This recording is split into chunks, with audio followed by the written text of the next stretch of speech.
अब आपको गजवा-ए हिंद और टू नेशन थ्योरी के कनेक्शन के बारे में एक छोटी सी रिपोर्ट बताते हैं। 14 मार्च 1888 को मेरठ में दिए एक भाषण में सर सैयद अहमद खान ने कहा कि अगर आज अंग्रेज देश छोड़कर चले जाते हैं तो हिंदू और मुसलमान एक साथ नहीं रह सकते।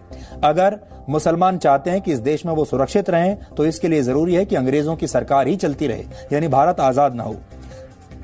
सैयद अहमद खान के विचार से प्रेरित होकर ही अंग्रेजों ने वर्ष 1905 में बंगाल का भी विभाजन कर दिया था और वर्ष 1906 में मुस्लिम लीग का जन्म हो गया। यानी अंग्रेजों ने बांटो और राज करो की जिस नीति को अपनाया, टू नेशन थ्योरी के समर्थकों ने उसी नीति के सहारे भारत को धर्म के आधार पर बांट दिया। यह भारत के इतिहास में सबसे बड़ी सांप्रदायिक घटना है जिसको कि लोग, हमारे इतिहासकारों ने सांप्रदायिक कभी माना नहीं। हालांकि वर्ष 1911 में बंगाल के विभाजन का फैसला रद्द कर दिया गया था। Introduction to the Constitution of India नामक किताब में लिखा है कि 1942 में सर स्टैफर्ड क्रिप्स एक प्रस्ताव लेकर भारत आए थे। इस प्रस्ताव में भारत को संविधान बनाने की स्वतंत्रता देने की बात तो थी, लेकिन उसमें यह भी कहा गया था कि यह संविधान किसी पर थोपा नहीं जा सकता। मौके का फायदा उठाते हुए मुस्लिम लीग ने स्वतंत्र पाकिस्तान के लिए एक अलग संविधान सभा की मांग रख दी। 26 जुलाई 1947 को अंग्रेजी हुकूमत ने घोषणा की कि पाकिस्तान के लिए एक अलग संविधान सभा का गठन होगा और इस तरीके से भारत का बंटवारा तय हो गया और संविधान में भी बंटवारा हो गया। जो मुसलमान भारत में रह गए उन्होंने ये प्रमाणित किया कि वो धर्म की राजनीति में विश्वास नहीं रखते, लेकिन आगे चलकर ये विश्वास कमजोर पड़ने लगा।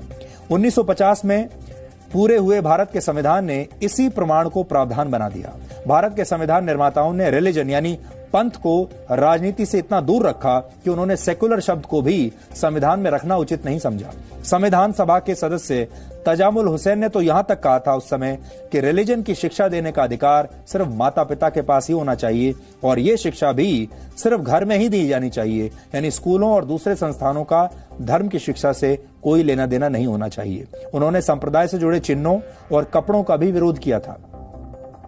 1977 में इमरजेंसी के दौरान यानी आपातकाल के दौरान प्रधानमंत्री इंदिरा गांधी की सरकार ने संविधान में 42वां संशोधन करके सेकुलर शब्द को संविधान की प्रस्तावना में जोड़ दिया।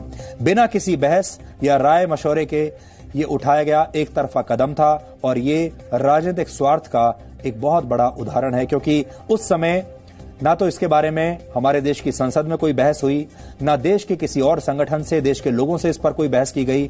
सिर्फ तत्कालीन प्रधानमंत्री इंदिरा गांधी ने अपने अधिकारों का प्रयोग करते हुए देश को सेकुलर बना दिया और उसके बाद सेकुलरिज्म के नाम पर, धर्मनिरपेक्षता के नाम पर एक नई तरह की दुकान हमारे देश में खुल गई जो आज तक चली आ रही है।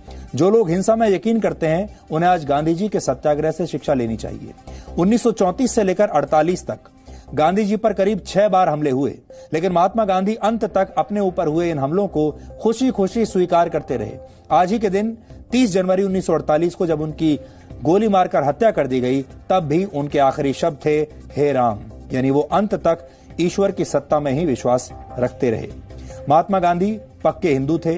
वो जीवन भर हिंदू धर्म की शिक्षाओं को अपने आंदोलनों का आधार बनाते रहे, लेकिन उन्होंने अपने धार्मिक आचरण को कभी भी अपने उद्देश्यों के बीच में आने नहीं दिया। जिस दिल्ली में महात्मा गांधी ने अहिंसा के रास्ते पर चलते हुए अंतिम सांस ली, उसी दिल्ली की सड़कों पर आज खूनी खेल खेला जा रहा है और हिंसा वाली राजनीति खुलेआम हो रही है।